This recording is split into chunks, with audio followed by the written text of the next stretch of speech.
लगातार अलग अलग कंपनियों को मालदीव से हटाकर फ्रांस, रसिया और श्रीलंका जैसे देशों में लगा रहा है। और जो प्रोजेक्ट भारत मालदीव में सेटअप करने वाला था, उसे भी अब दूसरे देशों में शिफ्ट कर दिया जा रहा है। और इस काम में भारत का सबसे अच्छा दोस्त रसिया भी इसका फुल सपोर्ट कर रहा है। भारत ने हाल ही में कुछ प्रोजेक्ट श्रीलंका और नेपाल में भेज दिए हैं, जो कि मालदीव में सेटअप किया जाना था। और जिस तरह से मालदीव अपने तेवर भारत को दिखा रहा है, उसे भारत मालदीव को होने वाले फूड प्रोडक्ट के एक्सपोर्ट भी बंद कर सकता है। यानी भारत जो अभी तक मालदीव की मदद करता आया था, उसने भारत से ही पंगा ले लिया है। वैसे मालदीव एक छोटा सा देश है और भारत मालदीव को आटा, दाल, चावल एवं अन्य सभी फूड प्रोडक्ट के साथ साथ टेक्सटाइल, वुडन और प्लास्टिक प्रोडक्ट भारत ही मालदीव को एक्सपोर्ट करता है। लेकिन ये तो बड़ा ही डरपोक निकला। जी हाँ, क्योंकि अब ये भी पाकिस्तान की तरह चीन के तलवे चाटना शुरू कर दिया है। एक रिपोर्ट के मुताबिक भारत की पुणे पेट्रोलियम तेल के लिए इंफ्रास्ट्रक्चर तैयार करने वाली थी, लेकिन भारत और मालदीव के बढ़ते तनाव के कारण अब भारत भी अपनी असली रंग दिखाना शुरू कर दिया है। इस प्रोजेक्ट को अन्य देशों में शिफ्ट कर दिया जा रहा है, जिसमें पुणे तेल अमेरिका, श्रीलंका और नेपाल जैसे देशों में जॉइंट वेंचर के साथ इंफ्रास्ट्रक्चर तैयार करने वाली है। अगर देखा जाए तो ज्यादातर डीजल, पेट्रोल रसिया, कतर और यूएई जैसे देश एक्सपोर्ट करते हैं, जिससे भारत भारी मात्रा में रूस और कतर से तेल और नेचुरल गैस खरीदता है। लेकिन इस समय तेल और नेचुरल गैस को भारत में ले आने में समस्याएं आ रही हैं और अमेरिका ने रसिया पर सेक्शंस भी लगा दिए हैं, जिससे वह भारत को सीधे गैस एक्सपोर्ट नहीं कर पा रहा। और इसके पीछे कोई और नहीं बल्कि भारत का पुराना दुश्मन चीन है, जो किसी न किसी तरह से भारत को आगे बढ़ने से रोकना चाहता है। लेकिन इसी बीच भारत ने एक बड़ी मात्रा में फायदा उठाने का तरीका भी निकाल लिया है, जिससे मालदीव जैसे देशों के खाने के लाले पड़ सकते हैं। बोला जाए तो अब वह पूरी तरीके से कंगाल होने वाला है। पूरी डेवलपमेंट क्या है, इस वीडियो में समझते हैं। लेकिन आगे बढ़ने से पहले भारत जिस तरह से मालदीव को ठिकाने लगाने की नई तैयारी कर रहा है, इसके लिए इस वीडियो को एक लाइक करके चैनल को सब्सक्राइब जरूर कीजिएगा। असल में मेन खबर यह है कि जब से मालदीव के राष्ट्रपति चीन का दौरा किए हैं, तब से मालदीव के राष्ट्रपति मोहम्मद मोहित जो भारत को अपने तेवर दिखाने शुरू कर दिए हैं। हालांकि मोहम्मद मोइन जो भारत विरोधी पहले से ही माने जाते हैं, क्योंकि जैसे ही राष्ट्रपति बनते हैं, भारतीय सैनिकों को बाहर निकालने की प्रक्रिया शुरू कर देते हैं।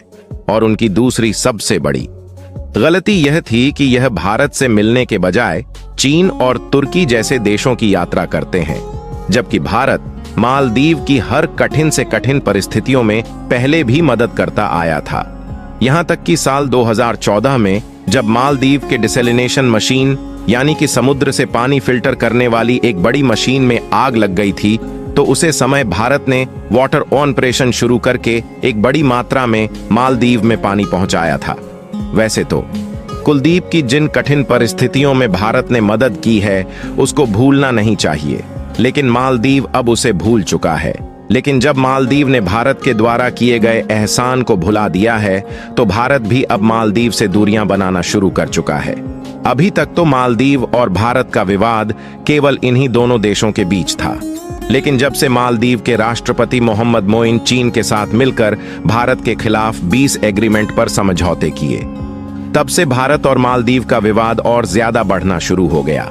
आपको बता दें कि मालदीव के राष्ट्रपति जब चीन गए हुए थे, तो उन्होंने चीन के साथ 20 एग्रीमेंट को साइन किए हैं। और अगर इस पर ध्यान दिया जाए तो ये सारे एग्रीमेंट भारत और मालदीव के रिलेशन पूरी तरह से खत्म करने के लिए ही किए गए हैं। इसीलिए भारत ने भी मालदीव से दूरी बनाने की तैयारी शुरू कर दी और पहले जो इंफ्रास्ट्रक्चर मालदीव में तैयार करने के लिए भारत खर्च करता था, अब उसी खर्चे से लक्षद्वीप को एक अच्छा टूरिस्ट सेक्टर बनाया जा रहा है और लक्षद्वीप में वह सारी सुविधाएं प्रदान करने की कोशिश की जा रही है जो मालदीव में भी नहीं मिल पाती। और भारत कुछ एलजी प्रोजेक्ट मालदीव में जॉइंट वेंचर में स्थापित करने वाला था, जिसे अब श्रीलंका, नेपाल और अमेरिका जैसे देशों में शिफ्ट किया जा रहा है। लाल सागर में हुई थी विद्रोहियों के हमले के कारण भारत का जो ट्रेड रूट है वह डिस्टर्ब हो रहा है इसके लिए भारत की पुणे गैस एलपीजी प्रोजेक्ट का इंफ्रास्ट्रक्चर अमेरिका की एक कंपनी के साथ ज्वाइंट वेंचर में सेटअप करने जा रही हैं। इससे जो अमेरिका में नेचुरल गैस है उसे पर आसानी से काम करके एलपीजी में कन्वर्ट किया जा सकेगा और इससे भारत को एक बड़े लेवल पर फायदा होने जा रहा है। यही नहीं, इसके अलावा इस रिपोर्ट के मुताबिक पुणे गैस अपने इंफ्रास्ट्रक्चर को श्रीलंका में भी एक्सपेंड करने जा रही है, जिससे भारत और श्रीलंका के ट्रेड रिलेशंस और भी मजबूत हो सके।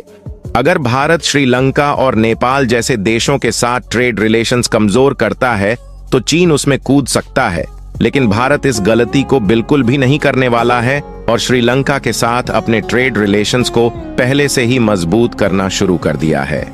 इस समय श्रीलंका में एलपीजी गैस की डिमांड बहुत ही ज्यादा है और इसीलिए पुणे गैस श्रीलंका के मार्केट एक्सेस को लेना शुरू कर दिया है। इसके अलावा भी भारत की बड़ी बड़ी कंपनियां श्रीलंका और नेपाल जैसे देशों में रिन्यूएबल एनर्जी के प्रोजेक्ट सेटअप करने वाली है। इससे होगा यह जो क्रूड मिल का इंपोर्ट है उसमें कटौती की जा सकेगी और जो थोड़ी बहुत रिक्वायरमेंट होगी वह भारत में ही पाए जाने वाले क्रूड मिल से की जा सकेगी और भारत के पास दुनिया की सबसे बड़ी रिफाइनरी मौजूद है जो कि गुजरात के जामनगर में मौजूद है, जिसे रिलायंस ऑपरेट कर इंपोर्ट करके अन्य देशों को एक्सपोर्ट करेगा, जिससे एक मोटा पैसा भारत की अर्थव्यवस्था में आ सकेगा। क्योंकि इस समय देखा जाए तो भारत के साथ यूएई ने फ्ता यानी कि फ्री ट्रेड एग्रीमेंट भी साइन कर लिया है और इसके साथ साथ यूएई भारत को सस्ते दामों में क्रूड मिल भी ऑफर कर रहा है। और अगर देखा जाए तो ऑलरेडी भारत ने एक बड़ी मात्रा में क्रूड मिल यूएई से परचेज किया है और भारत इस साल यानी कि 2024 में सीधे रुपए में यूएई के साथ डील करने वाला है। भारत यूएई से petroleum product, jewellery, metal stones के अलावा कुछ वुडन प्रोडक्ट भी इंपोर्ट करता है। यूएई से भारत को इंपोर्ट होने वाले प्रोडक्ट की वैल्यू लगभग 53 बिलियन डॉलर के आसपास है और अब भारत ने यूएई के साथ फ्ता साइन कर लिया है, जिससे यूएई भारत से सीधे रुपए में डील एक्सेप्ट करने वाला है और इससे सबसे बड़ा फायदा भारत को होने वाला है, क्योंकि इससे भारत की विदेश ही मुद्रा बची रहेगी और भारत इसका उसे दूसरे देशों के साथ बिलैटरल ट्रेड के लिए कर सकता है। हाल ही में एक हफ्ते पहले यूएई के प्रेसिडेंट गुजरात की एक समेत में आए हुए थे, जहां पर भारत और यूएई के बिलैटरल ट्रेड को और भी ज्यादा बढ़ाने की बात की गई।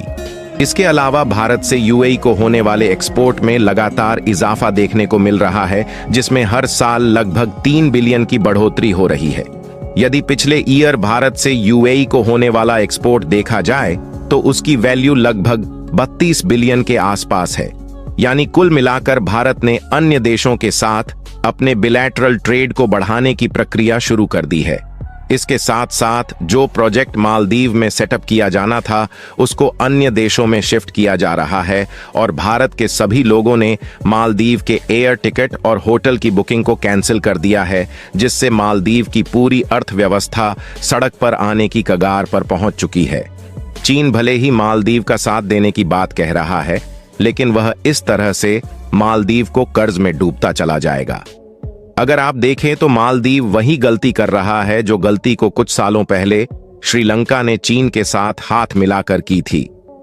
बाकी आपको क्या लगता है कि जिस तरह से तैयारी लक्षद्वीप में चल रही है, भारत मालदीव से भी अच्छा टूरिस्ट सेक्टर बन पाएगा या नहीं? अपनी राय कमेंट में जरूर बताएं। वैसे आप भारत की तरफ से हैं या मालदीव की तरफ से, कमेंट बॉक्स में जरूर लिखें। मालदीव के खिलाफ भारत के इस शानदार कदम के लिए वीडियो को एक लाइक जरूर करें और अपने मित्रों तक वीडियो को शेयर जरूर करें ताकि उन्हें भी जानकारी मिले।